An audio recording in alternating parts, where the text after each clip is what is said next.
Alrighty, welcome in everyone to another edition of the GSMC College Football Podcast, brought to you by the GSMC Sports Network. I'm your host, as always, Tommy Brzee. It is Wednesday, January 15th around here, and we have a great show for you today. Going to take a little bit of a hiatus from all the national title talk, and tomorrow we'll be in an entire national title talk. We will do it in my picks, we'll do matchups, we'll do storyline, we'll do everything around the national title tomorrow, but I do want to get into a little talk around some different things going on around college football, and I'll start with the first year of the CFP. I'll give a little bit of a report card how both the expansionist and anti-expansionist side have very good arguments coming out of this year for why it should go different directions. I'll give my full pick on that and give my full grade on the first year of the CFP. Then we'll get into the Big Ten and the SEC and just how long will the Big Ten's reign last over the college football world, and why are some of the things happening in the sport like NIL kind of leaning towards that direction a little bit more so than the SEC. And then we'll get to a little bit of a head coaching wrap up, and I put a question mark next to the wrap up because I'm not necessarily sure it's fully wrapped up, but we'll look at the biggest head coaching hires in the Power Four and the Group of Five, in coordinator hires that are absolutely huge, and then just some final names to watch, a couple of guys that are still out there that could be looking for jobs, but I'd be a little bit surprised. Then we'll get back to the national title just a little bit. We'll talk about how each team got here, take a look back at the seasons for Ohio State and Notre Dame, look at the storylines, look at a lot of different things that happened for them throughout this year, and then we got some questions for the national title coming up. Definitely some big time ones, including can Notre Dame handle Jeremiah Smith? Going to be probably the biggest question as you head into this one, but definitely something to watch. But before we jump in, I do want to remind you all we get tons of questions and comments throughout the show, and the best way for you all to get your question to the front of the line on the screen so we can have a fun back and forth here is to use that super chat. At the bottom of the chat on the Sports Network page, you can click that $sign, add any question, comment you like. It'll pop up on the screen and we can have a fun back and forth here. Definitely want this to be as interactive as possible, so utilize that and we can have a fun back and forth. But let's go ahead and jump into this thing because the 12-team playoff is coming to an end. You know, we have the national title on Monday, and hopefully this does help this a little bit. You know, maybe it'll bump it up a couple of different grades, but at the end of the day, I feel like it's a good time to take a step back and look at the first year of the 12-team playoff. Look at what it gave us, what it took away from us, some different pros and cons, and some different expansionist and anti-expansionist arguments. And frankly, I think when you look back at this thing, I think there's arguments on both sides. I think you very well could make the argument that it was not a great thing for different parts of the sport.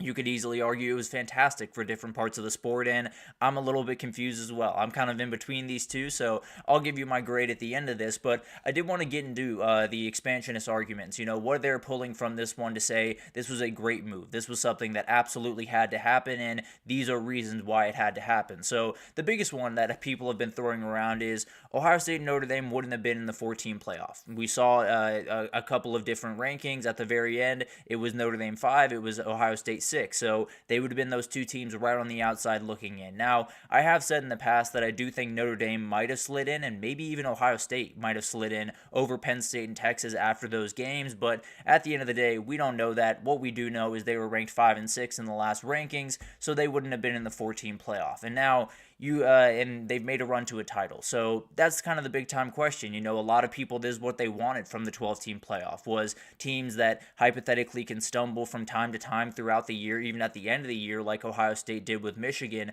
and then find their footing and really become the team that they're more than capable of being, make it to the national title and enjoy that spotlight. So it is kind of a battle back and forth. I do tend to believe that the selection process would have gone a little bit differently if it was the 4-team playoff. I'm not saying I don't know if Ohio State would have got in. I feel fairly confident that Notre Dame would have found their way in there, but at the end of the day, regardless, it is a show of what this 12 team can give us. You know, teams that might have not had the best year, might have stumbled at different points, might have been a little bit all over the place, definitely have found their way back to the top, and you can make the argument that will give us not a, true champion of the sport, because they will have losses on the schedule. They won't have been dominant from tip to tail, but that's college football. I don't think that's necessarily something that really will keep me up at night, and I don't think it should keep much of anyone up at night at the end of the day. So both these teams would have missed out on the 14 playoff. They find their way to the national title, and every expansionist would tell you that is exactly what they wanted from this thing. So they might have not wanted Notre Dame and Ohio State to be those two teams, but they absolutely did want a team that stumbled in the year and found their footing to be able to make it to a run to a national title, and that's exactly what we got this year.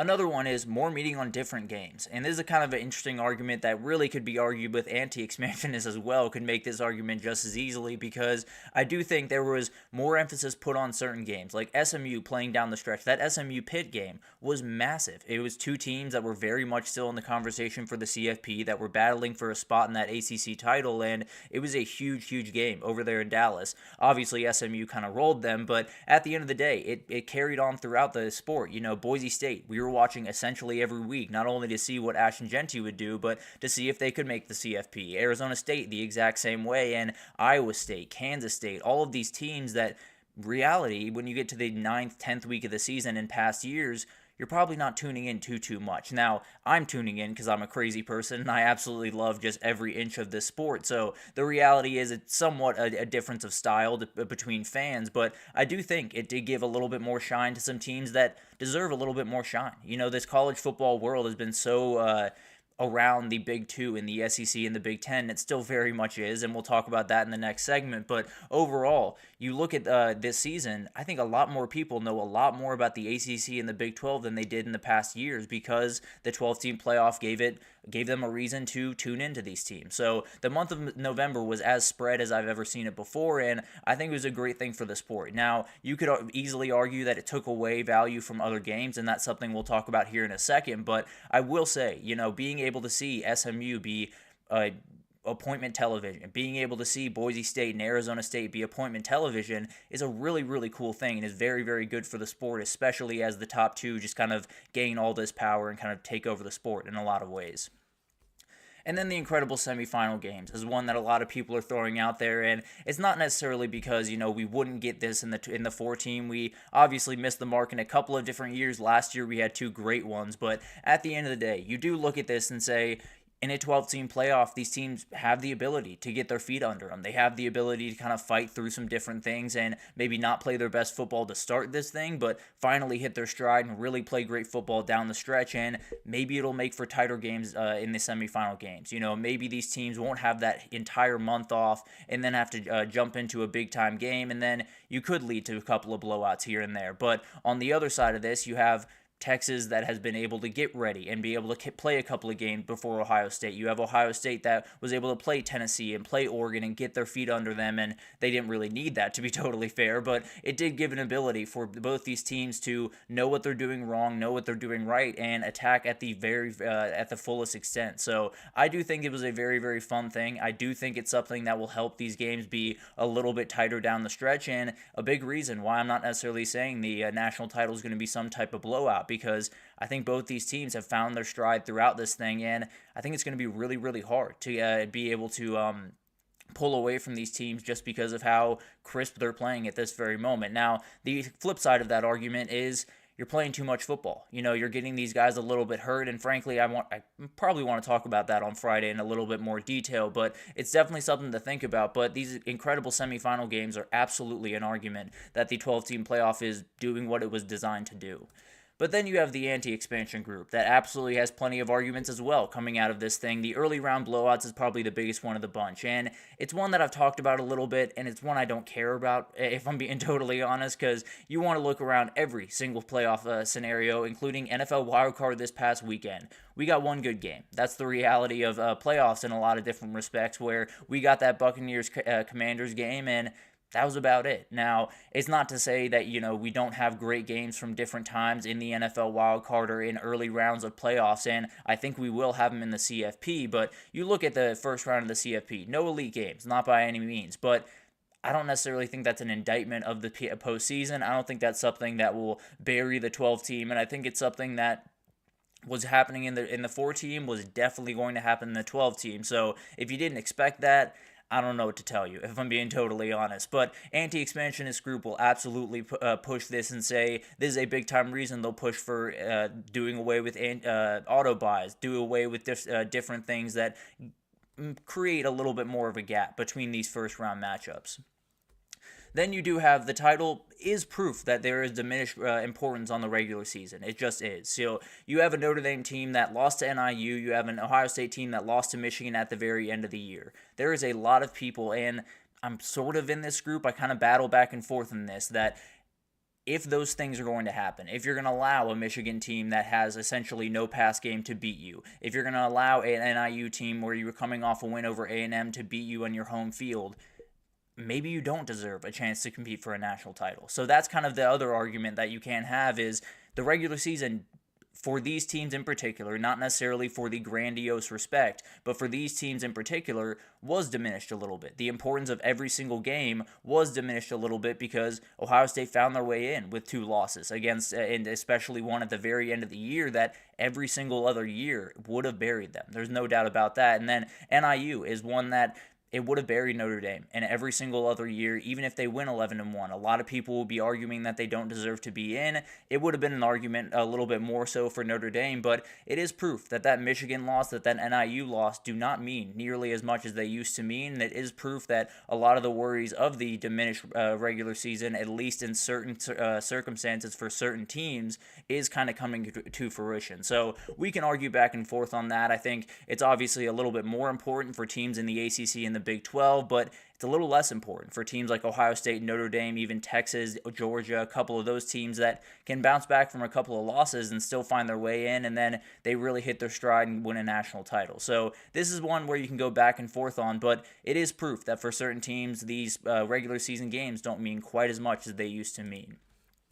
This is the most important one to me, at least in my estimation, that we have to find a way to keep energy in conferences. We have to find a way to keep the necessary energy in those championship games, because those should matter. Winning the SEC, winning the Big 10, winning the Big 12, winning the ACC, winning the AAC, winning the Sun Belt, all of that stuff should really matter, because that's what college football is. College football is conferences. College football is, it's not anymore, but in a lot of ways, it is regionality. It is beating the people that are right around you, and it's being able to stand on top of the mountaintop, not of the sport overall, but of the guys around you, of your peers, and that is a big deal. We have to find a way to keep a little bit of energy in this one, and it obviously was a disadvantage this year. You know, Oregon played a great game against Penn State, and then they get the toughest draw of anyone in the tournament, while Penn State gets the easiest draw. So there is an argument here, and it's definitely one that I very much hold. You know, I want conference championships to mean as much as possible. I want them to mean everything in this sport, and this year they just didn't as much, and that's a very upsetting thing and something we're going to have to deal with going forward. But overall, there's arguments on both sides, no doubt about it, and there was always going to be arguments on both sides. It'll take a couple of years for us to figure out exactly what this is going to look like, exactly the pros and cons, at least in no uncertain terms. But the way that I look at this first season, and the grade that I would give this first season for the 12-team playoff, is a C+. I think it was great. I think it was fun. I no doubt about it. I think we did some great things. I think there were some not so great things. You know, you had those first round blowouts. You had a couple of things that made it a little bit less fun, a little bit less entertaining, a little bit less interesting, and I do think there are massive issues with the format. I do think you have to do away with auto buys. Overall seeding might need to change, maybe reseeding, maybe change with the home games and that type of thing, but overall, I think we did a good job. For the first year in the 12-team playoff, I think they did a good job. I think we've had some incredible games. I would pick the same 12 teams, and I would have it play out the same way, and I would have no problem with that. But there are issues to figure out. There are things that are keeping this from being the best version of a playoff that it possibly could be, and not affecting the regular season as much as you would like it to. It's obviously going to impact it some, but definitely would like to tamper that down as much as possible. So I do think the pros outweigh the cons just by a little bit. I've had an incredible amount of fun doing this, and frankly, to start this year, I was not a 12-team playoff guy. I did not love the idea. Coming out of this year, I don't necessarily love it. It's not the perfect way I would go about business, but it is a lot better. It is something that I think much highlier of, and I do think it did a great job in the first year, but there are issues to figure out. So I have it at a C+. I think it's right above that average. I do think next year it could be a B+, and then after that it could be an A+. I really do think there are very concrete, very easy things to kind of flip over. Auto buy system, you know, finding a way to give more credence to conference champions, whatever that looks like, finding a way to kind of smooth over the edges. I think this could be an A+ product in a couple of years. But right now, We still have some kinks to work out. It was a great year, and I hope it finishes off very, very strong. But definitely some things to figure out, and we'll obviously talk about a couple of those things in a little bit more depth as they unfold. But let's get our first break here, and when we come back, let's talk about that Big Ten versus SEC battle that is going on right now. The Big Ten has taken control of the sport. The question now becomes, how long will it last? Will it only get greater over time, or will it kind of bounce back and forth between the big two? And we'll talk about that right after this, so stick with us. I feel like I'm losing my mind. Is everybody in the world blind? Please, Lord, give me a sign, a sign. I feel like I'm losing my mind. Is everybody in the world blind?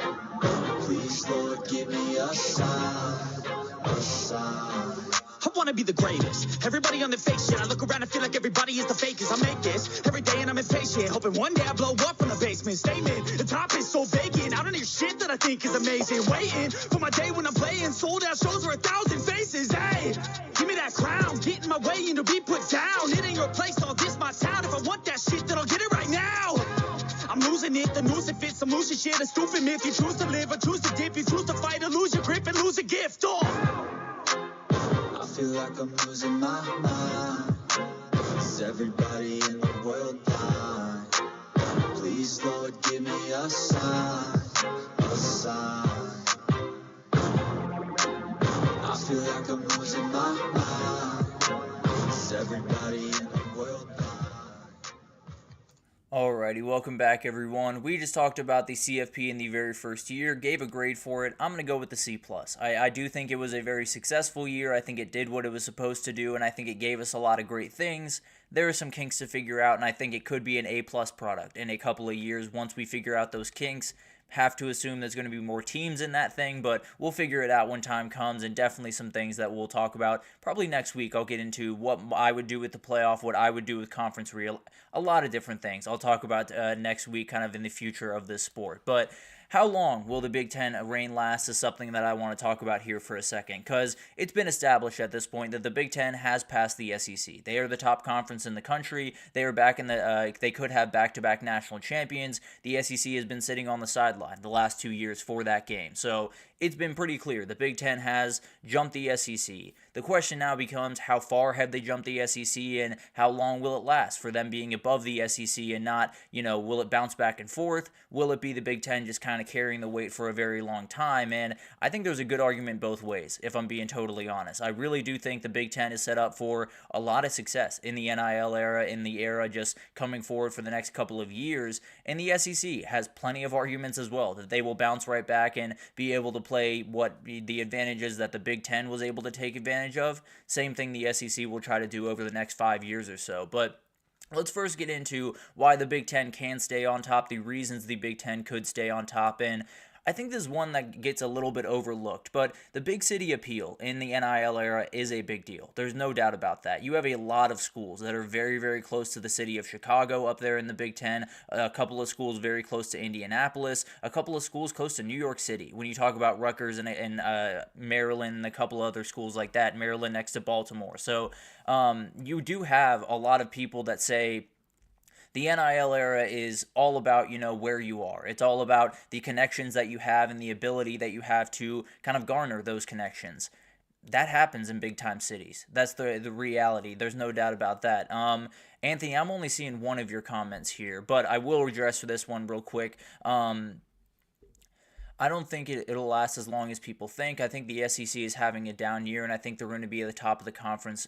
I totally understand that take, and I'll actually get into a big reason I tend to believe that you might just be right, Anthony, here in a second. But for the NIL era, I just think being around big cities is a huge part of that. Now, you do have Atlanta, Nashville, Austin very much in SEC country. So it's not to say the SEC can't take advantage of this. It's not to say the ACC couldn't take advantage with Atlanta being in there and a couple of Miami being in there and a couple others. But it feels like the Big Ten has the most ability ability to tap into what these big cities have to offer up in the north and take advantage of those for NIL opportunities. I don't know if the gap is absolutely massive, but I do think it's noticeable, and it has been told that a lot of recruits that are looking at different schools are looking at those Big Ten schools because you might have a little bit more proximity to a couple of the nightlife and NIL things that you'd love to have in a big city that you might not have as much in Tuscaloosa, Alabama. But another reason they will is you have bright futures for pretty much every contender in this conference. So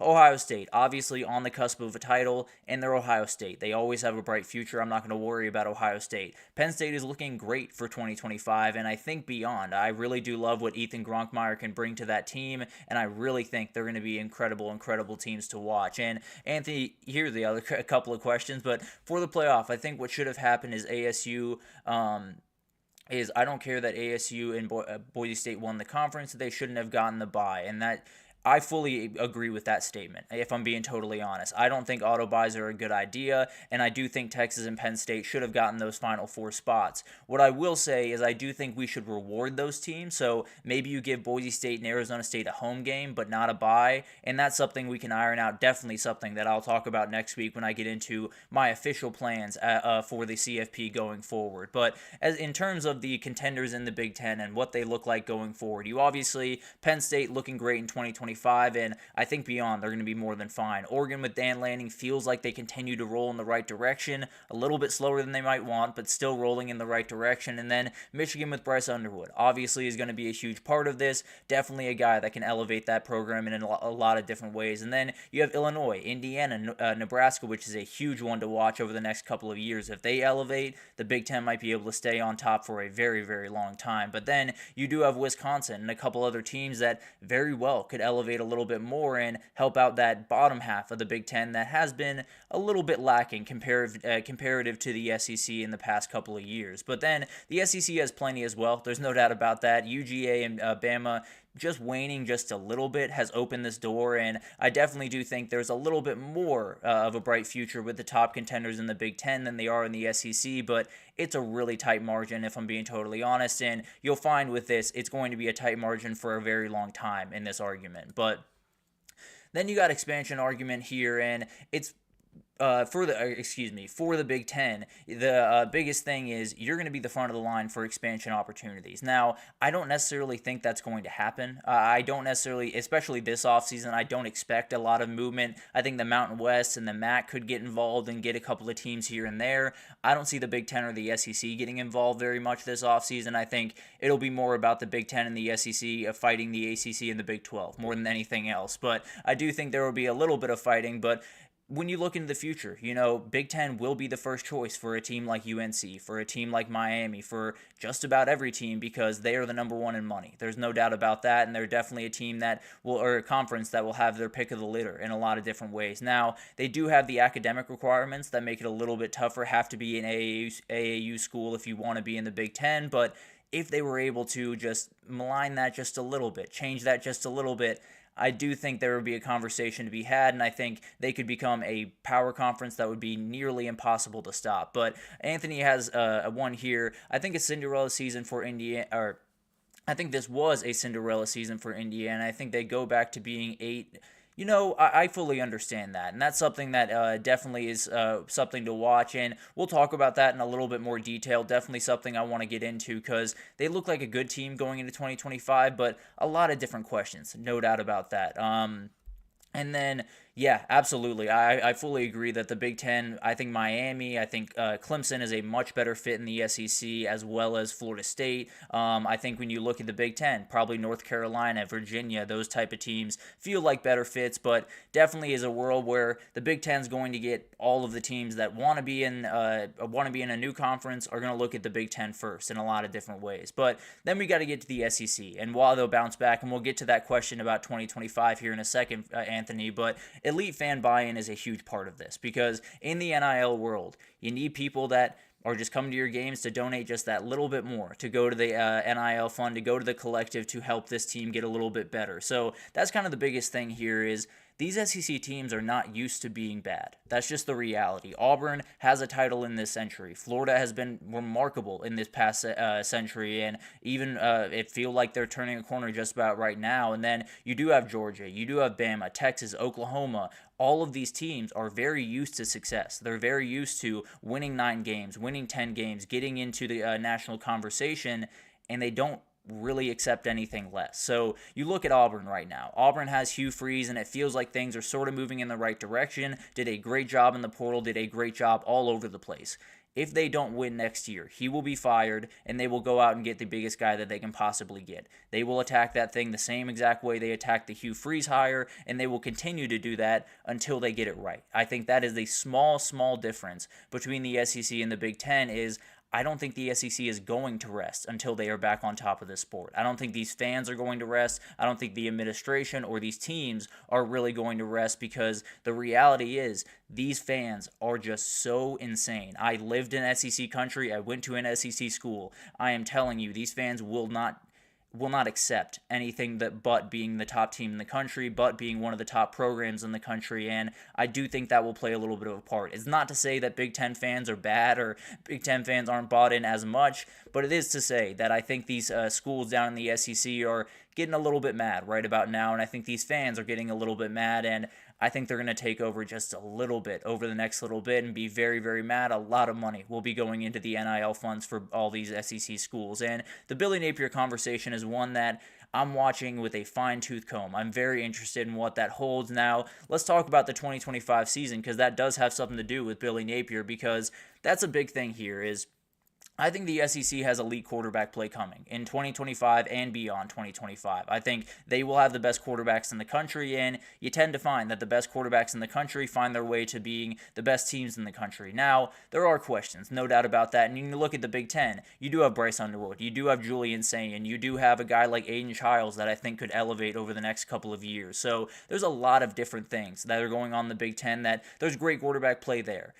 It's a little bit different in the SEC in 2025 and going forward. DJ Lagway, Nico Iamaleava, Arch Manning, Lenoris Sellers, Keelan Russell is a guy at Alabama that, frankly, I think he's going to be the starter for them in 2025, but that's someone we have time to talk about, I promise. But Deuce Knight is a guy coming up in the Auburn ranks.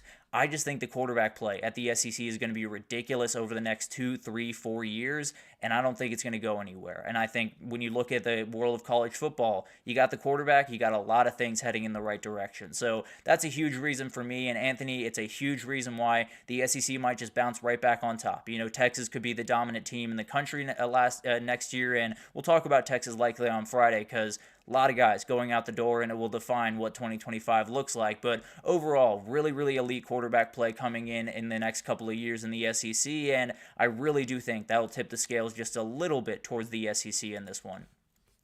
And then the recruiting footprint advantage is just the reality. I think we all understand this at this point. The SEC has the most the most states to pull from with the best talent. You know, you have Florida, you have Georgia, you have Texas, Louisiana, you have all of the big-time states. California is one that's a little bit far away, but they've done a great job kind of tapping into that. They have the most guys right near them. And obviously, it is a national recruiting. You know, the world of recruiting has entirely changed. It's not necessarily you have to be connected by area to be recruited by that team. Lots of Georgia guys, lots of Florida guys going to Texas, lots of Ohio State guys come from Georgia and Florida and all of those different places. So it's not to say the Big Ten can't tap into that, but it does give the SEC a little bit of a leg up. It does give the SEC ability to build these teams from the ground up a little bit stronger, a little bit faster, a little bit more able than the Big Ten will be able to do over the next couple of years. And obviously the NIL and portal era changes that just a little bit, but the recruiting advantage is still very much there. And overall, my final take around all of this is I think it's going to bounce back and forth. I'm kind of with Anthony here in some sense. I don't know what 2025 looks like because I love what Oregon, I love what Penn State, Ohio State are doing. But at the end of the day, I think when you look at what the SEC brings, they're not going to be down for long. These fans will not allow it, these administrations will not allow it, and these coaches will not allow it. And I really think the talent level will continue to rise in the SEC. I think that quarterback play will make a huge push. But overall, you know, the SEC dominance was not a mirage. That's something that I've seen on Twitter a little bit, that the SEC, we were just lying to people that the SEC was the best conference in the country. It was for about 15 years. Now, the big difference is Nick Saban's not in the SEC anymore, and that is a huge, huge piece of this. Let's just be totally honest. The SEC for a long time was Alabama, Georgia, and about nobody else, at least on the national scale. But the reality is he is out of the sport. I still think there's a number of things that will push the SEC to find their way back to the top, and maybe it's 2025, maybe it's 2026, but I don't think any conference is going to stay on top of this sport for very long. I think it's going to bounce back and forth between these two entities for quite some time, and it'll make for some great Twitter arguments for which one is actually the better conference in some time. But definitely a very odd debate, and definitely one that is really hard to get a full beat on. You know, you never really know what the NIL and what the transfer portal era will hold. You never know if the Big Ten's going to go out and get Miami tomorrow. You never know what's going to happen in this sport. But overall, I do think it's going to bounce back and forth in a number of different ways. And you're totally right about Arch Manning. You know, he looks like a great player. Every time you've seen him, it looks absolutely incredible. There's a lot of pressure on that kid, and it will be very interesting to see what he looks like in 2025. I think he'll be a great player. I don't know if he'll live up to the hype that everyone has for him, because I don't know if anyone really can live up to the hype that everyone has for him. But at the end of the day, it will be really interesting to watch all of this unfold. And And Anthony, yeah, I do think there is an argument to be made that the Big Ten might have a bigger scope. You know, getting those California teams did open up a lot of doors in the Pacific Northwest and just the Pacific Coast in a lot of ways. So it'll be interesting to see the effect that that has. But as of right now, I think it's fair to say the talent pool, at least from a high school level, in the SEC is just a little bit better than what the Big Ten will have at their disposal. But let's take our second break here. This is obviously something we will talk about in more depth and time, but let's take our second break here. And when we come back, let's do a little bit of a coaching carousel wrap up. And I say wrap up very questionably, but let's do a little bit of a wrap up, go to all the big time hires that have happened throughout this cycle, and we'll talk about a couple of people that are still guys to watch in this coaching carousel right after this, so stick with us. Looking for your daily fix of sports talk without having to pay for it? GSMC Sports Network is available on YouTube. Just search GSMC Sports Network. Get your fix of daily sports talk shows on YouTube, absolutely free. NFL, college football, NBA, MLB, MMA, UFC, fantasy football, and so much more. GSMC Sports Network has shows running all day long, with new sports shows starting every 2 hours. Just like on your favorite cable sports channel, except GSMC Sports Network is absolutely free. Just search GSMC Sports Network on YouTube to catch one of your new favorite shows, like the GSMC College Football Podcast, Chip Shot Football Podcast, Hoops and Heels Women's Sports Podcast, GSMC Basketball Podcast, and so many more. Check it out for yourself. GSMC Sports Network, now available on YouTube absolutely free. Search GSMC Sports Network on YouTube right now. Alrighty, welcome back everyone. We just talked about the Big Ten versus the SEC. I think the Big Ten is fully on top right now. I'm not sure it's going to last that long. I don't think anyone's going to last that long at the top of this sport for the next decade or so. I do think we'll have a lot of bouncing back and forth. The question is, when will it bounce back to the SEC, and how obvious will it be that it bounced back to the SEC will be a big thing to watch. But let's get to a little bit of a coaching carousel.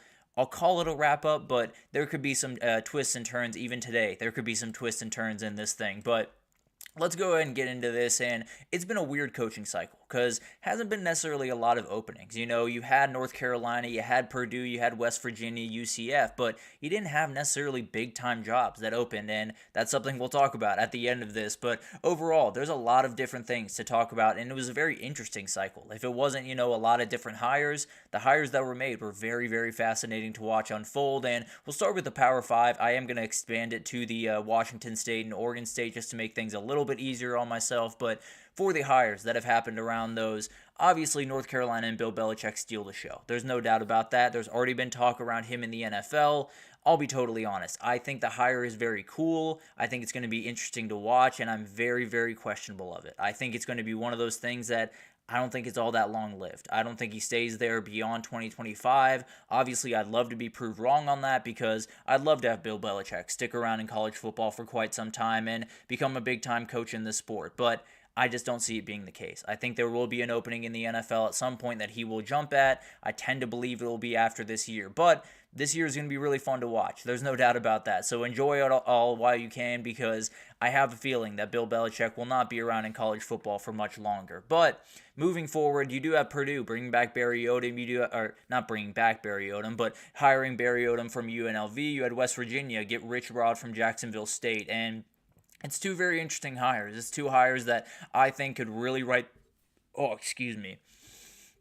could really right the ship at both those places. I think when you talk about what Barry Odom and Purdue could do, I really think he's going to bring that hard-nosed football a little bit back to them. I think they'll be able to meet some of these Big Ten teams where they are, at least in terms of physicality. The size will be a little bit of an issue, and definitely something they're going to have to figure out. He's picked up a number of big-time transfers, has had a number of guys walk out the door. So I don't expect them to explode onto the scene in 2024, but I do think it was a good stabilizing hire, and I think it's one that could pay dividends down the road. And then for Rich Rodriguez, he has a chance to turn this thing around pretty quickly. Now, he's got his work cut out for him. There's a lot of different moving parts, a lot of guys that are walking out the door, and a lot of new coaches coming in, including Zach Alley, which I think was a massive win. I do think when you coach in the Big 12, when you coach in the Big 12, you're just a couple of guys away at any given moment. You're just a couple of plays away from possibly making a run at a CFP spot, and I'm not saying that West Virginia is going to do that in 2025, but at the end of the day, there's a couple of different buttons he could press, and if he does,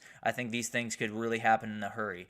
Then you move forward to UCF, and they get their guy back. Scott Frost is back in Central Florida, and it's going to be really interesting. I didn't necessarily think it was a home run hire, but with Gus Malzahn leaving, you kind of had to do what you had to do. And I do think it's a very interesting hire. I think it's one that a lot of recruits will respond to, because not only can you say, I've had success in college football, you can say, I've had success in this place. I know what it looks like to get this team to 13-0, to be talked about on the national stage, and to be respected the way that you fully deserve to be respected. And I think that's a big-time part of this, where Scott Frost is a very, very good head coach, and when he goes into those rooms with recruits and their parents, he can say, UCF is a place where you can go undefeated because I went undefeated here. So I do think that is something to watch, and definitely will be a very interesting team to watch in 2025. Then you do have Wake Forest hiring Jake Dickert from Washington State, and then Washington State went out and hired Jamie Rogers from South Dakota State. So like a little bit of a flip there, but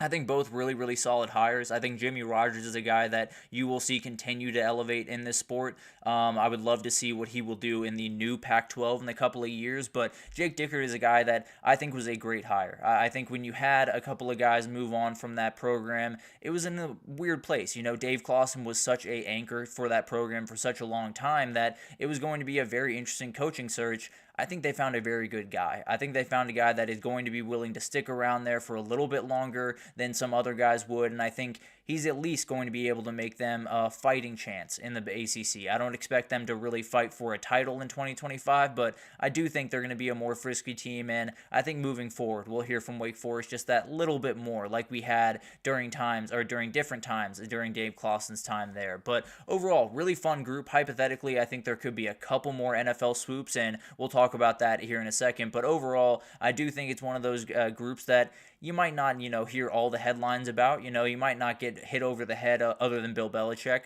with a lot of the different talk around these guys, but I think they're very interesting hires. I think they're a lot of good hires, and it'll be fascinating to see how they unfold. But moving to the group of 5 level, because there were a lot of hires there as well. App State got Dowell Loggins from South Carolina. Love this hire. Might have been my favorite hire of the entire cycle. I think Dowell Loggins is a fantastic coach. The job he did with Lenore Sellers was downright incredible, and I think he's going to do a great job at App State, and might just continue to elevate in this college football world very shortly. Very talented coach, and cannot wait to see what he can do.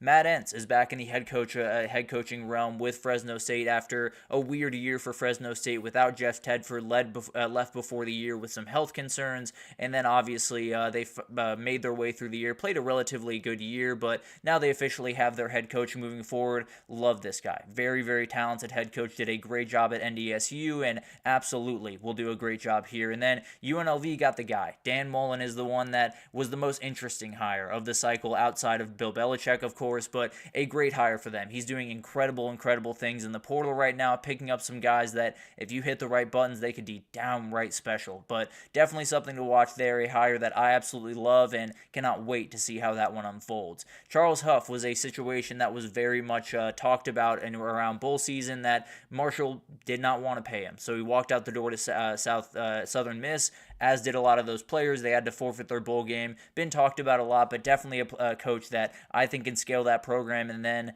I think the sky's the limit for Charles Huff. And then down to the FCS level, you have South Dakota State. They did hire Dan Jackson, very talented head coach, absolutely a guy that can have a lot of success there. And then what did coach there for some time was the DC at Idaho, so has been around the FCS, has played some, or has coached some really good football. Cannot wait to see what he can do. But Sacramento State is the one I want to talk about because Brennan Marion's doing some special things over there. He was hired there for a very specific purpose because they had some money to spend, and he has been spending it. They're building, I don't want to say a monster. I don't necessarily know if they're going to win an FCS title this year, but man, it looks like a program that is very much heading in the right direction and would not be surprised necessarily if they found their way to a title at some point in the next little bit.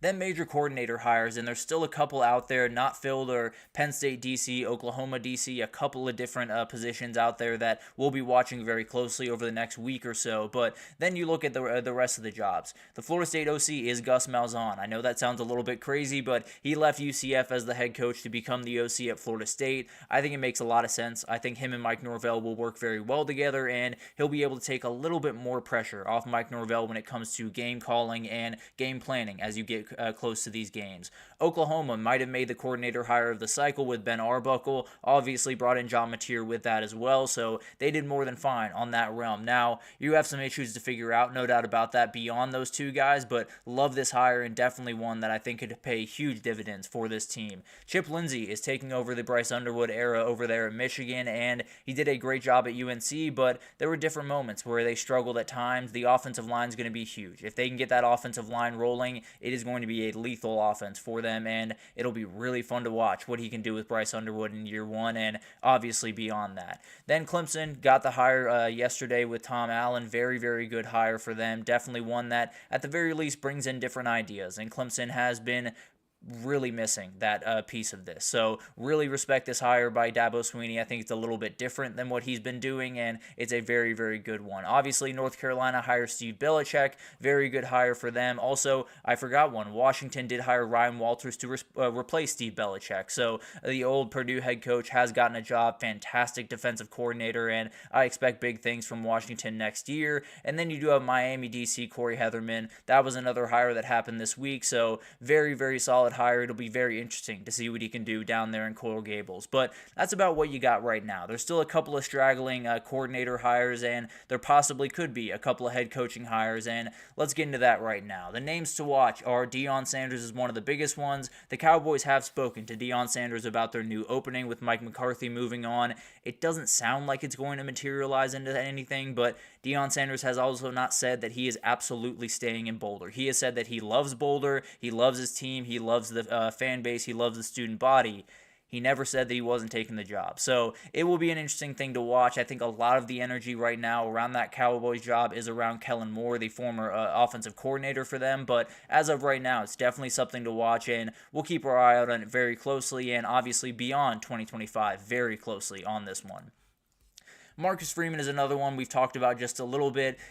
Regardless, it'll happen after the national title, if anything, but NFL jobs have been calling. Whether it's a defensive coordinator or a head coaching job, I don't think he's leaving for a coordinator job. I do think there is a world where he leaves for a head coaching job if it's the right situation. I don't know if the Bears is that. I don't know if a couple of different jobs would be that, but I expect him to be the head coach of Notre Dame in 2025, but definitely something that's still, at the very least, a little bit up in the air, maybe 5% up in the air right now.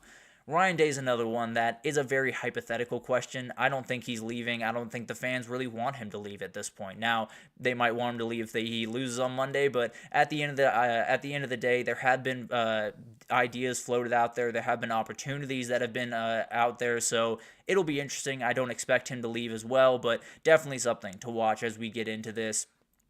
And then Steve Sarkisian is another one that has been brought up with the Cowboys job, another one that I just don't expect to materialize. I think when you look at what Texas has been doing over the last couple of years, a lot of it's been getting ready for this Arch era. Let's just be totally honest, and I don't think Steve's leaving right before they get into that. So I do think he'll stick around at least for the Arch era, and then maybe in 1 or 2 years, maybe you do see him elevate to the NFL level. I think if you were to leave Texas, that's exactly where he would go, not to another college in college football. So definitely something to watch around there. And overall, the coaching carousel didn't have a ton of jobs to fill, especially at the head coaching era, but there was a lot of really fun ones. Bill Belichick was the wild one, but Dan Mullen to UNLV, Scott Frost going back to UCF, as well as Rich Rod back to WVU, and then you go all the way down. Mike Vick got a job at Norfolk State. So a lot of different things that have happened in this cycle that has been very, very weird. There could still be that explosion. Maybe Steve Sarkisian does take that Cowboys job and moves on from Texas, and then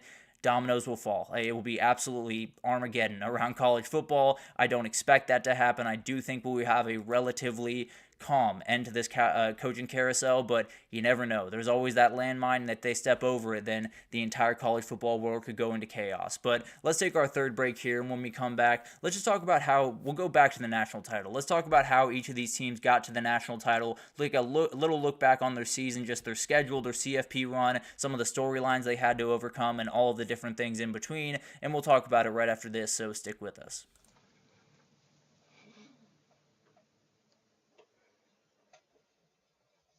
For the best and latest podcasts available anywhere, go to the podcast app on your cell phone and type in GSMC to access free content-rich podcasts on health and wellness, book reviews, sports, entertainment, relationships, social media, movies, technology, finance, and even weird news. Subscribe and download the GSMC Podcast Network's family of shows, available everywhere podcasts are found.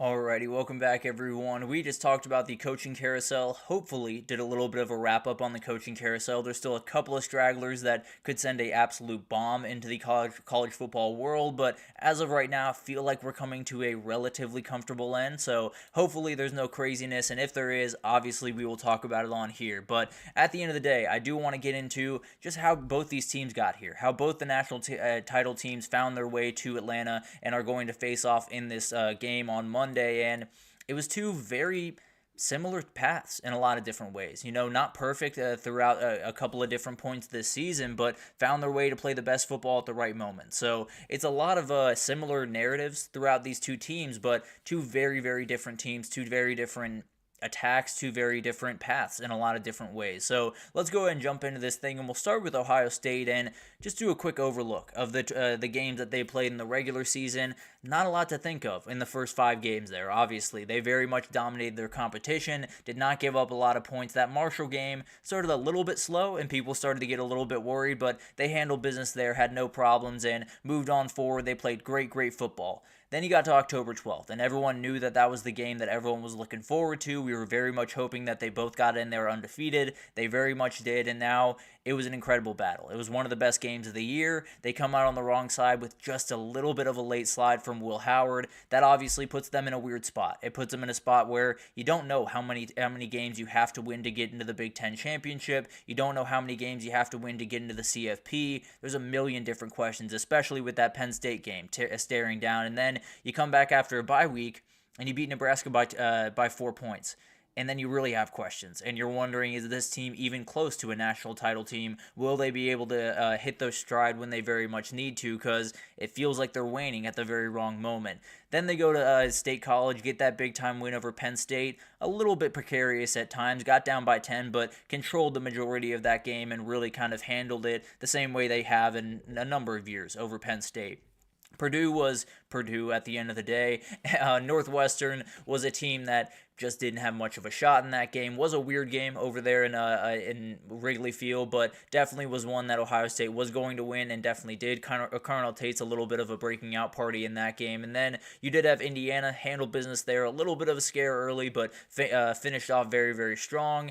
And then the Michigan game came. And it was a lot of different questions about a lot of the different things that what was going to happen with this team. Was Ryan Day going to get fired before the CFP even started? Or if they lost to Tennessee, was he going to get fired and then he gets fired and all of the guys that came back for one more year are walking out the door with nothing to show for it? They wouldn't have the win over Oregon. They would have the win over Penn State, but that's become pretty routine at this point. They wouldn't have the win over Michigan in the last 4 years.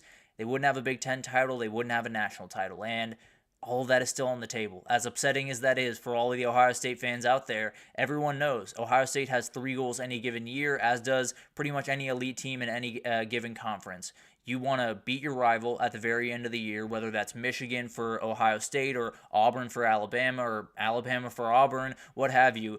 You want to win your conference championship, so you want to win the Big Ten, you want to win the SEC, the Big 12, whatever, and then you want to win the national title. Those are the 3 goals for Ohio State. Those are the 3 goals for Michigan, for Texas, for Georgia, for Alabama, for all of these teams, and Ohio State only has 1.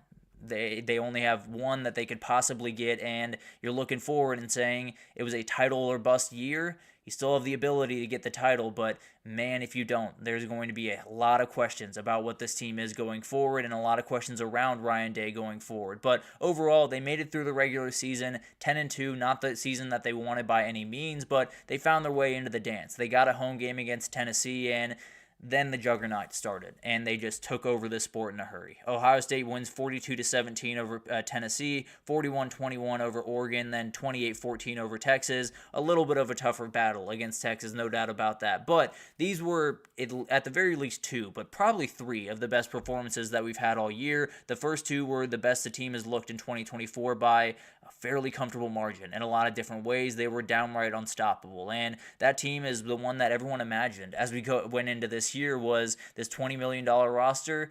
It's going to tear people to pieces as long as Will Howard plays elite football. He really has down the stretch of the season, and he's been the biggest piece of this. If he can handle the noise, if he can bounce back and not make those big-time mistakes, he is going to be a guy that makes all the change in the world for this game and already has for this season. Has been a huge, huge effect on this team and definitely has been huge for this team as they've gone through what has been a weird season. Not the one that they wanted. You come up on your goals and you had 3 of them going in. You only have 1 of them ahead, but at the end of the day, you get that one. It's probably the sweetest one of the bunch.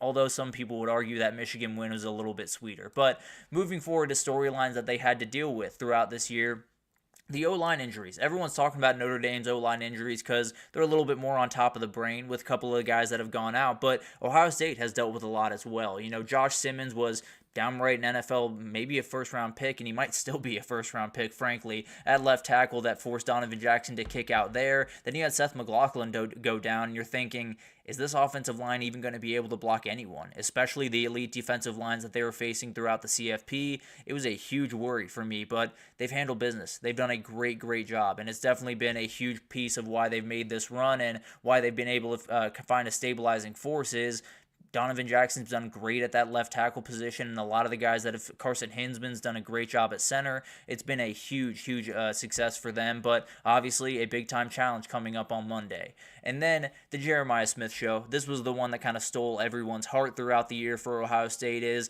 they have an alien on their team. They have a guy that can do things that I did not know were possible and I don't think should be possible, but at the end of the day, he was a show all year, especially in the CFP, and he's going to be a guy that I'm watching very, very closely just throughout his career, NFL and beyond. I cannot wait to see what this kid can do, and I've said it before, I'll say it again. Go ahead and make a gold jacket because he's going to need it in about 15 years. And then the Ryan Day question. This was the cloud over the entire season. It was coming in. It was definitely after the Oregon game. It was definitely after the Michigan game. And they had to deal with it. All these players had to deal with it because they knew. They weren't confused about what Ryan Day's job security was going into this year. They weren't confused what it was coming out of the Michigan game. They were all worried. I can absolutely promise you that. They want this guy to be their head coach. They obviously very much like him and definitely play really hard for him. But you're on the doorstep of a national title now, and a lot of that has been earned back. But you lose the national title, and you come up short of all 3 goals that you had. Even though you've played great football the last 3 games, you wouldn't have accomplished the 3 goals that Ohio State has to accomplish. So a lot of different things going into this one. More than anything, the Ohio State year was defined by resiliency in the regular season, just finding a way to get into the CFP, endure a couple of really tough battles. And then the CFP was just about anger. It was just about being as mad as can be about what has happened throughout this regular season and saying, we are going to tear you to pieces. And they have torn people to pieces. Now, Texas was able to put up a little bit more of a fight, but overall, the ultimate goal is still out there. You don't get that one, then all the stuff I just talked about, all the great things you battle through, all the great things that have come from this year do not matter at all. Then you move forward to Notre Dame, and their regular season was a little bit more straightforward than Ohio State's was, except for that Week 2 matchup. Obviously, it's been much talked about by this point, but NIU beating Notre Dame at the beginning of the season gave a lot of questions. There's no doubt about that. They were a team that it looked like they were in really, really dire straits after that game, and I think everyone understood, including them, that if you don't run the table, you are not getting into the CFP. They absolutely wouldn't have, as far as I'm concerned. They would have been kicked out for a team like Alabama, for a team like maybe Miami or Ole Miss or someone like that. I feel very confident in that. So you have a great win over A&M. You have some great wins over Louisville and over Georgia Tech. I think was a very solid win if you watch that one unfold. Obviously, the USC win at the end of the year was very nice, but overall, a lot of people had questions. A lot of people looked at the schedule and said, how impressive is it? Are they really going to be able to elevate their performance with the way they need to in the CFP? I had big questions about that as they went into the CFP, and they've been able to. They played really, really good football, but overall, I think it's one of those things that you hit that Stanford game. That was the game where it really just became lights out. They really started performing at their highest level. They started to tear through teams defensively. That USC game got a little bit away from them, but the reality is when you're facing Lincoln Riley, it's going to get away from you just a little bit. But overall, I think they're one of those teams that they played a couple of games that have looked a little sketchy at times, that Louisville, that USC game, and a couple others, but overall, they've been a really, really good team, and they made it happen after a Week 2 loss that they knew if they had one more, they were out of this thing. They were able to find their footing and play really great football down the stretch of this season. And it carried over into the CFP. They played great football throughout the last 3 games. Obviously, that Indiana game was a little bit closer on the scoreboard than it was on the field. Georgia, 23-10, definitely a kind of defining win for this program and for Marcus Freeman. And then that win over Penn State, one that was absolutely crazy all over the place, but they found a way to get it done. And the biggest thing about this team is just they found a way to get wins. That is a thing that cannot be overstated, especially in the CFP format. Cannot be overstated how important it is to just find a way to get 3 more points, find a way to get 1 more yard, find a way to get that third down conversion that you very badly need. That's what these games are about, and Notre Dame has done an incredible job of doing that throughout this CFP run. But we did have storylines throughout this. They're an injury-riddled team, man. They have been all over the place this year. It started with Charles Zagusa, who sounds like he is going to be the left tackle in that game, and we'll probably talk about that maybe on Monday. We'll just do kind of a quick wrap-up on that situation. But you had Charles Zagusa to start the season, then Benjamin Morrison, then Riley Mills, then Anthony Knapp. Guys have gone down left and right for this team. Very, very talented team, very deep team, so hasn't affected them too much, but it's been a year where they've had to battle through a lot of different things and a lot of different moments of the season, and they found their way to find their footing and play some really great football, especially on the defensive side of the ball without Benjamin Morrison and Riley Mills, who I would argue are the two of the 3 best players on that defense with Xavier Watts. Then you do have the 3-headed monster. The group of Riley Leonard, Jadarian Price, and Jeremiah Love have been as good as it gets in college football. They've been downright incredible throughout this year, and they've been a huge reason why Notre Dame just been able to be confident, being able to be who they are and be able to execute at a really high level. Is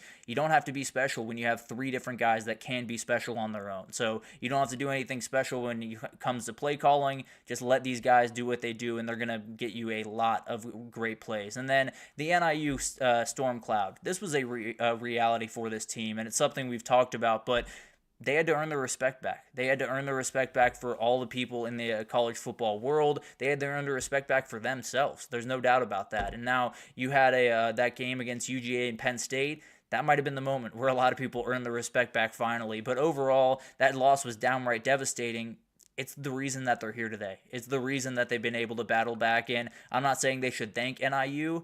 I am saying that Thomas Hammock being able to take down Notre Dame is a huge reason that Notre Dame is in this national championship. But overall, Notre Dame is a team that is just that. They're a team. They play together. They play 22 guys every single time. They are not scared to meet you in the hole. They're not scared to play really hard-nosed football. They execute at a super high level, and the reality is it's working for them. It's been incredible to watch, and both these teams have been awesome to watch throughout this year. It's been weird years. It's been a year that has not necessarily equated into all the things that they wanted to happen, especially for Ohio State, but at the end of the day, you still have that national title sitting right in front of you. You're 60 minutes away from being the team that's lifting that national title that lives on forever, and it's going to be incredible to watch, to talk about what's going to happen going forward. But overall, two incredible teams, and Anthony, you're absolutely right. That linebacking core is a huge reason that Notre Dame is in this spot, because the knowledge, the ability that comes from that linebacker core is so important, especially with the injuries that they've had throughout this year. But let's take our final break here, and when we come back, we got Wednesday questions. We'll roll through this relatively quickly, but we'll talk about some different things around the national championship, including can Notre Dame contain Jeremiah Smith right after this, so stick with us.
Alrighty, welcome back everyone. We just talked about how either of these teams got here. There were some bumps in the road for both these teams, no doubt about that. Some things they had to deal with, including a lot of injuries on both these teams, but they found their way to the national title, and I got some questions about this national title that I want to get into before tomorrow, which is going to just be a jamboree. It's just going to be everything around this game. It's going to be matchups, storylines, players to watch, my official pick, everything in between is going to happen on tomorrow's show, so it's going to be a little bit of a national title extravaganza. But let's go ahead and jump into this thing, and let's talk about some of the questions that I do have, and we'll talk about that one right here, Anthony.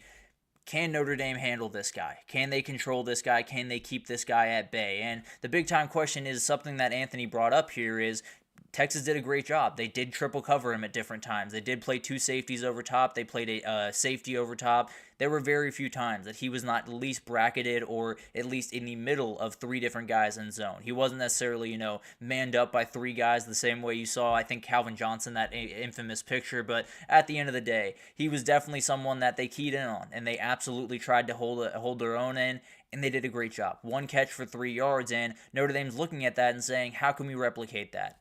The issue with that is the philosophy on these two teams are entirely different, and I've talked about this a little bit, but Notre Dame runs about 57% of the snaps out of man coverage. That is not something that has worked very well for teams that have faced Ohio State. Tennessee did this, Oregon did this, and we saw the results of that. It was very, very not pretty. It was definitely something that Ohio State loves to take advantage of, because if you're going to find two guys that can get separation better than Jeremiah Smith and Emeka Egbuka, you're not going to find those two guys, just plain and simple. Now, separation might not be the greatest thing about Jeremiah Smith, but let's be honest, he's pretty much separated the second that he leaves the line of scrimmage. So it's going to be really interesting to watch what happens, and and that's the goal, Anthony. It's always the goal to see, can we get everyone else to do what they do and just keep this guy at bay? Because as much as people will talk about, Ohio State still found their way through, and obviously they are more than Jeremiah Smith. Travion Henderson, Carnell Tate, Emeka Egbuka, all of those guys will make plays in this game. But the reality is, the entire offense for Ohio State that it looked like unstoppable for the first two games was held to 21 points. 7 of the 28 came off a scoop and score, so you're looking at this and you're saying 21 points from that offense, and 7 of those points came off a play that is very unlikely to happen in this game, and that screen pass that went for 75 yards. So you're looking at a lot of the different things that Yeah, so Anthony, you are right. There are some different concepts in there. So it's not necessarily to say that they're going to play a ton of just cover zero, cover one, and just let these guys run free one-on-one with these guys. But they will lean on it a little bit more often than some other teams have. I do think they will have a little bit more zone concept in this game, but it's not something that they're very comfortable doing, at least in the sense of they're going to drop into a cover three, just entirely everyone playing in zones. They're going to play a lot of maybe cover two man, a lot of different things where you have the safeties over top, but the guys up top are really just playing their man straight up. So that's going to be an interesting battle, and we'll see how much they employ that man coverage on the front end, zone coverage on the back end, and it'll be a chess battle. There's no doubt about that for this one. But Leonard Moore, Christian Gray, they're about as good as it gets when it comes to man coverage. I don't know if anyone can guard this kid, man coverage. So they're probably going to have to change it up just a little bit. It'll be very interesting to see how much they change it up. Or do they say, this is what got us here and we're going to let it take us to a national title? And Ohio State would be more than fine with that. They'll throw it up to this guy and see what happens. But it's going to be awesome to watch. And another reason why that Al Golden is just so important in this game, maybe the most important coach in this game. Talking about the coaches, the coaching staff, which one would you take is a big-time question that I have, because I think they're two of the best three coaching staffs in the country. I mean, it's absolutely ridiculous what these guys have in both experience, but just in ability and play calling and all the different things. They've been absolutely incredible throughout this year and in their past. But for Ohio State, Ryan Day, Chip Kelly, Jim Knowles, downright incredible. All very experienced, smart guys that are some of the best schemers in the country. Really remarkable group, and obviously they've done an incredible job with this team. Are already uber talented, but the play calling has been downright elite, especially in the CFP. Then Notre Dame, Marcus Freeman, Mike Denbrock, and Al Golden are downright elite as well. I think those are the two best play callers you could have in the country on one team. I think it's going to be incredible to watch what these head coaches can do and which one of these head coaches, which one of these staffs lean or get the win in this one. But I'm going to go Notre Dame. I'll be totally honest. I think those coordinating hires are such good guys. I think both of them I'd put in my top three in defensive and offensive coordinators right now. I'm going to lean towards Notre Dame. I think they're both elite, and I think Ohio State might have a little bit more of that experience factor, but at the end of the day, I think both these coaches are absolutely incredible. I think Notre Dame just might be that little bit more elite, especially in the play calling department. But going to be incredible to watch these two coaching staffs go at it. And yeah, another big time question is, can those linebackers help out in some way? And not even with Jeremiah Smith, Carnell Tate, and Igbuka, which they will have to do at some point, but also with G. Scott. If you handle G. Scott, if you keep him from making an effect, then you can focus on those guys a little bit more readily. Those linebackers are going to be a huge piece of that, just to take away that counterpunch that Ohio State has really shown. We talked about the coaching staffs. How about the quarterbacks? Which one do you trust more to make big-time plays in this game? And this is a very interesting question, because when I was talking about them yesterday, I said Ohio State had the advantage at quarterback. I still very much believe that they have the advantage at quarterback. I think Will Howard is the better quarterback in this battle. Doesn't necessarily mean that you would trust him more, because the reality is he has been a little bit more prone to make mistakes than Riley Leonard has throughout his career. Riley Leonard has a little bit more of that dual threat ability to get out of precarious situations and make some big time plays. There's an argument to be made for Riley Leonard. Now, I will go with Will Howard. I'll be totally honest with you. I am going to go with Will Howard because I do think that Will Howard is just a little bit more able passing the ball downfield. I think he's playing with a ton of confidence. I think his legs will be a factor in this game in some way or another. I do think he's going to be someone to watch, and I just trust him that little bit more. I think both these guys are incredible, and I trust both these guys to win this football game. But at the end of the day, I will lean towards Will Howard. I will lean towards that guy that can throw the ball downfield just a little bit better. And Anthony, I would sign on for that 10 times out of 10. If you can give me overtime games in the semifinal and final every single year, sign me up. That would be downright incredible, and you could very well get in this one. This one could get slogged down, and then you're looking up, and it's 20-20 going into overtime. But the matchups of the game that I want to watch out for, we'll start with that Ohio State pass game against the Notre Dame secondary. We will get into this in more detail tomorrow, of course, but this is very obvious. Xavier Watts, Jalen Shuler, Christian Gray, Leonard Moore against Jeremiah Smith, Emeka Egbuka, Carnell Tate, Brendan Ennis, G. Scott. It is ridiculous, the talent that is going to be going at each other, and as we've talked about, it might just be one-on-one in a couple of these different scenarios. So it's going to be really, really interesting to watch all of this unfold, and it's going to be fascinating to see how they go about business in this game. And Anthony, you make a great point. How is Ohio State going to slow down that three-headed monster? Because it is a big-time task, and that's the other battle that I'm talking about here. The Notre Dame run game against the Ohio State front seven, it's going to be a nightmare to deal with. I'll be totally honest, Anthony. I don't think there's a good way to defend this team. I don't think there's a way to make sure that they don't make plays. What I will say is Penn State did a very good job of eliminating the two running backs, of keeping the traditional run game kind of under wraps. Now, Riley Leonard made plays with his legs, no doubt about that, but I do think if you can kind of plug that middle, make sure that traditional run game is stifled just a little bit, I think Riley Leonard, you're going to say he can make a fair share amount of plays. Also, it does help that you have a guy like Caleb Downs. It does help that you have a guy that the second that guy leaves the pocket, he is flying downhill with bad intentions, and I think he's going to be able to make a lot of plays in the quarterback run game. So I think it's kind of just personnel more than anything else, Anthony. I think there's different ways to scheme this up, and there's different ways to kind of get ready for it, but the reality is you just need to have the dudes. You just need to have the guys in the interior to push around the offensive line for Notre Dame and plug up that interior run, and then you need to have guys like Sonny Styles and Caleb Downs and Cody Simon that can really run down a running quarterback. I think they have both those things. So it's going to come down to execution more than anything else, and we'll see who can execute a little bit better. And then Chip Kelly against Al Golden. It's going to be incredible to watch this unfold because Al Golden, we talked about it, the man coverage is going to be a huge part of this. How does he kind of work with that? Does Chip Kelly just try to keep them off balance with a lot of different looks? Does it come down to that zone versus man coverage question, or can Al Golden confuse them in different ways? It's going to be fascinating to watch this one unfold, and I definitely do think that Al Golden's going to say, I trust our guys on the outside, but I do also think he's going to try to blitz a little bit more often, try to get to the quarterback a little bit more readily, because obviously you do want to make sure that those guys on the island don't have to guard for 10 seconds on any given play.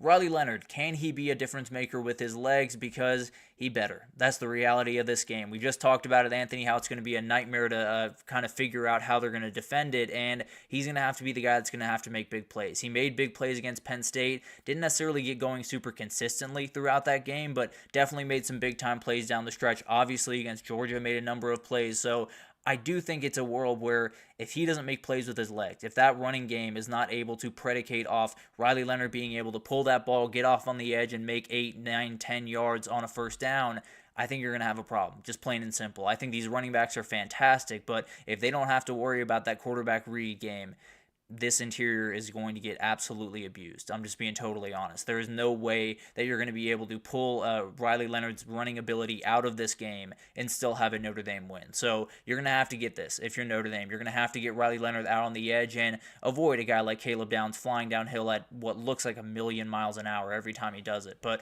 overall, it's going to be awesome to watch what he can do. I do think this has to be a difference maker. So can it be? Notre Dame fans better hope so, because if it's not, then I think you might have a problem on your hands.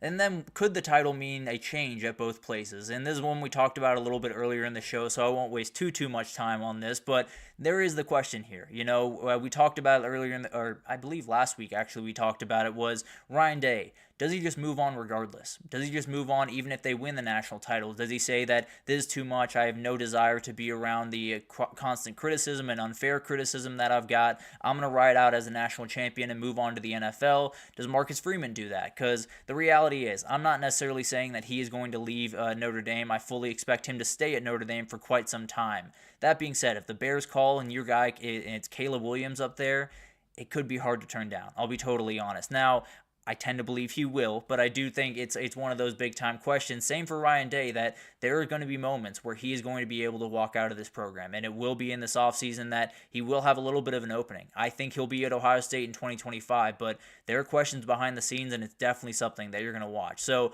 overall, this is a major hypothetical. I think both these coaches will be with their teams in 2025, but I do think if one of those dominoes fall, which it's been talked around both these coaches that they possibly could fall, then you're having a lot of questions, and then you're going into the offseason and thinking, what do these teams look like? What does every team look like with Ohio State or Notre Dame trying to poach a couple of coaches? So a lot of things can happen over the next little bit. The coaching one was more just kind of a thought experiment than anything else. I don't expect that to happen by any respect, but it is going to be awesome to watch this unfold. Tomorrow, It's all national championship stuff. From start to finish, we're going to get into matchups, players to watch, some coaching matchups, different things. We'll get into why I think this might be the best shot Notre Dame and Ohio State has for a while. I'll get into my official pick, what it would mean for these teams to win a national title. Everything around the national title is happening tomorrow, so we'll talk about it in very much depth tomorrow, but that'll do it for this edition of the GSMC College Football Podcast, brought to you by the GSMC Sports Network. Your support means a lot to us, so please remember to subscribe to the show, leave a positive review. It does make a huge difference.